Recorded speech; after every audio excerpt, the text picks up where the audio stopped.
कोल्हापूरमध्ये पंचगंगा नदीच्या पाणी पातळीमध्ये संथ गतीने वाढ होते। रात्री 12 पासून केवळ 2 इंच पाणी पातळी वाढलेली आहे। अजून 2.5 फूट पाणी पातळी वाढल्यास नदी खरं तर इशारा पातळी गाठू शकते आणि नदीचं पाणी गायकवाड वाड्याच्या दिशेने जायला आता सुरुवात झालेली आहे। जिल्ह्यातले 60 बंधारे पाण्याखाली गेलेत आणि त्यामुळे 3 राज्यमार्ग अद्यापही बंद आहेत। पावसाची उघडझाप कोल्हापूरमध्ये सुरू असल्याचं पाहायला मिळतंय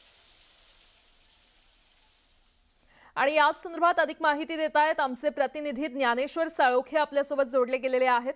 ज्ञानेश्वर, कोल्हापूरमध्ये काय पावसाची सद्यस्थिती आहे? प्राजक्ता, कोल्हापूरमध्ये पावसाची उघडझाप सुरू आहे। मात्र धरण क्षेत्रामध्ये मुसळधार पाऊस होते आणि त्यामुळे नद्यांच्या पाणी पातळीमध्ये सुद्धा वाढ होते। मात्र पंचगंगेची पाणी पातळी पाहायला गेलं तर रात्री 12 वाजल्यापासून केवळ 2 इंचांनी वाढलेली आहे। त्यामुळे संत गतीने ही पाणी पातळी वाढताना आपल्याला दिसून येते। मात्र दुसऱ्या बाजूला पाहायला गेलं तर हे नदीचं पाणी आता गायकवाड पुतळ्याच्या दिशेने आहे, गायकवाड बंगल्याच्या दिशेने आहे, ते जाताना आपल्याला दिसून येते। आणि जर या परिसरामध्ये हे पाणी आलं तर हा रस्ता पन्हाळ्याकडे जाणारा शहरातून तो बंद होणार आहे आणि फिरून नाही तर दुसऱ्या बाजूनं शहरवासियांना जाण्याची वेळ या ठिकाणी येणार आहे।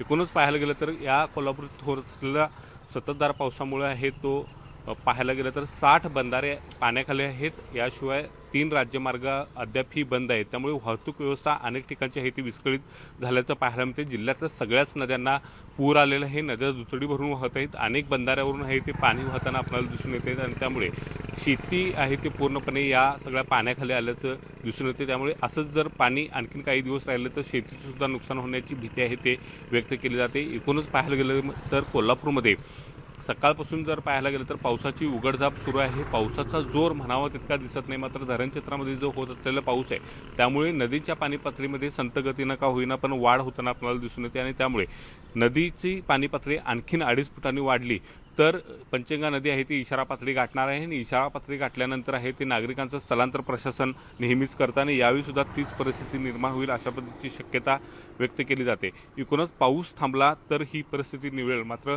पाऊस जर पुन्हा वाढला तर मात्र कोल्हापूरकरांचं स्थलांतर आहे ते सुरू करण्यात येईल अशा पद्धतीचं प्रशासनानं नियोजन आहे ते केलेलं आहे आणि या सगळ्या परिस्थितीवरती NDRF आणि जिल्हा आपत्ती व्यवस्थापनाचे अधिकारी लक्ष ठेवून असल्याचं दिसून येते। प्राजक्ता, ठीक आहे। ज्ञानेश्वर, तुमच्याकडून वेळोवेळी अपडेट घेत राहू। तुर्तास धन्यवाद या संपूर्ण माहितीसाठी।